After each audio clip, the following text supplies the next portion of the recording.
میاں صاحب رحمت اللہ تعالی علیہ فرماتے ہیں جان دی وار ڈرونا بنیو تے ہاتھ نہیں لاندے ڈر دے، جنہ لئی تو پاپ کمایا کتھے نے تیرے کر دے۔ یہ میری آنکھوں کا واقعہ ہے، میرے دیکھنے کا واقعہ ہے کہ ایک شخص فوت ہو گیا، بوڑھا شخص، ساری زندگی وہ محنت مزدوری کر کے اس نے اپنی اولاد کو پالا پوسا، اور جب اولاد کامیابی کی منازل طے کر چکی ہیں اور کامیابی کی منزل پر ہے جس کو دنیا کی کامیابی کہتے ہیں، اب وہ اپنا کاروبار کر رہے ہیں، اور اب وہ بوڑھا اور ضعیف شخص جو ہے وہ دنیا سے گیا، اس کی روح قبض ہوئی، وہ فوت ہو گیا۔ جب وہ فوت ہوا تو ہمارے ہاں پہلا مرحلہ کیا ہوتا ہے؟ اعلان کروایا گیا۔ جب پھر اس کے جنازے کا وقت قریب آیا تو غسال کو مسجد سے بلا کے لاؤ، اور مسجد میں میں موجود تھا، بلانے کے لیے شخص آیا اور کہنے لگا مولانا آئیں، میرے والد صاحب کو غسل دینا ہے، آگے غسل دیں۔ یہ میرے آنکھوں دیکھے کی بات ہے، میں اس بوڑھے کی زندگی کے حالات سے صحیح واقف ہوں۔ ہمارے سامنے وہ بیچارہ محنت مزدوری کرتا تھا اور بڑی محنت کے بعد اس کے بچے جو ہیں وہ کامیابی کی منزلوں پر پہنچے، جس کو دنیا کی کامیابی کہتے ہیں۔ میں اس کو کامیابی تو نہیں کہوں گا، اصل میں حقیقت میں کامیابی تو یہ ہے کہ تیری دنیا بھی اچھی ہو اور آخرت بھی اچھی ہو۔ چلیں، جس کو لوگ کامیابی کہتے ہیں، بچے کہتے ہیں قاری صاحب، مولانا صاحب، علامہ صاحب، والد صاحب فوت ہو چکے ہیں، آئیں ان کو غسل دیں۔ میں گیا اور میں نے ان کے تقریباً 3 4 5 بچے ہیں، میں نے جا کے سب کو کہا کہ پانی گرم ہو چکا ہے اور ساری چیزیں تیار ہیں، اپنے والد کی چارپائی کے اٹھا کے لاؤ، پھٹے پہ لٹاؤ، اور میں آپ کو بتاتا ہوں غسل کا طریقہ اور آپ غسل کرواتے جاؤ۔ لیکن میں بڑے یہ افسردگی سے بات یہ کر رہا ہوں، کیا ہوا؟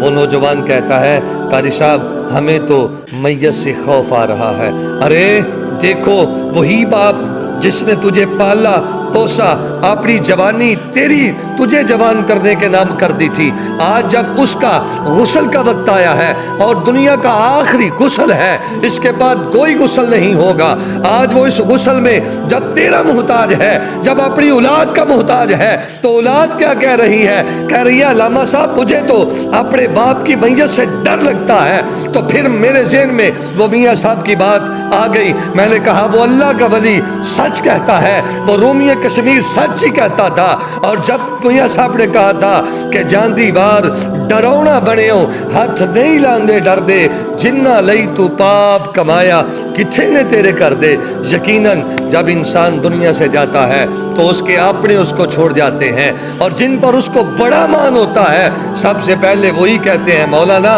یہ غسل کرانا یا غسل کرانا تو تمہارا کام ہے، ہمارا تو باپ ہے، ہمیں تو ڈر لگ رہا ہے میت سے، پتہ نہیں اگر ہم نے غسل کروایا تو پھر ہمیں بعد میں ڈراتا رہے گا۔ ارے حقیقت میں یہ بات نہیں ہے، آج وہ محتاج ہے اور تمہارا باپ ہے جس نے تمہارے لیے اپنی جوانی جو ہے وہ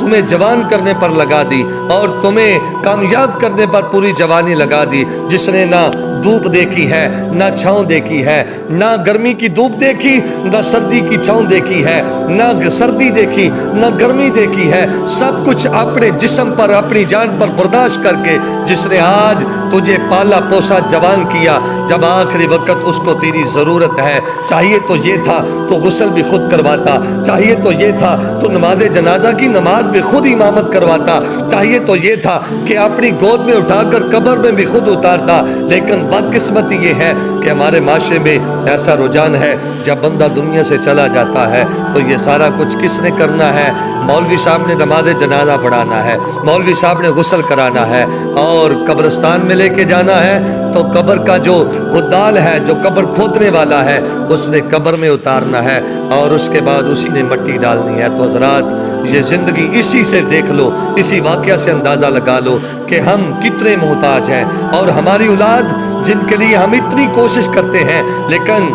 وہ ہمارے لیے جب ہمیں ضرورت ہے ان کی تو وہ ہمارے لیے کیا کرتے ہیں۔ لہٰذا ہمیں یہ چاہیے کہ اپنی اولاد کو اتنی کو تربیت دے کے جائیں کہ جب ہم مریں تو ہماری اولاد اس قابل ہو، غسل بھی دے لے اور ہماری نماز جنازہ بھی پڑھے۔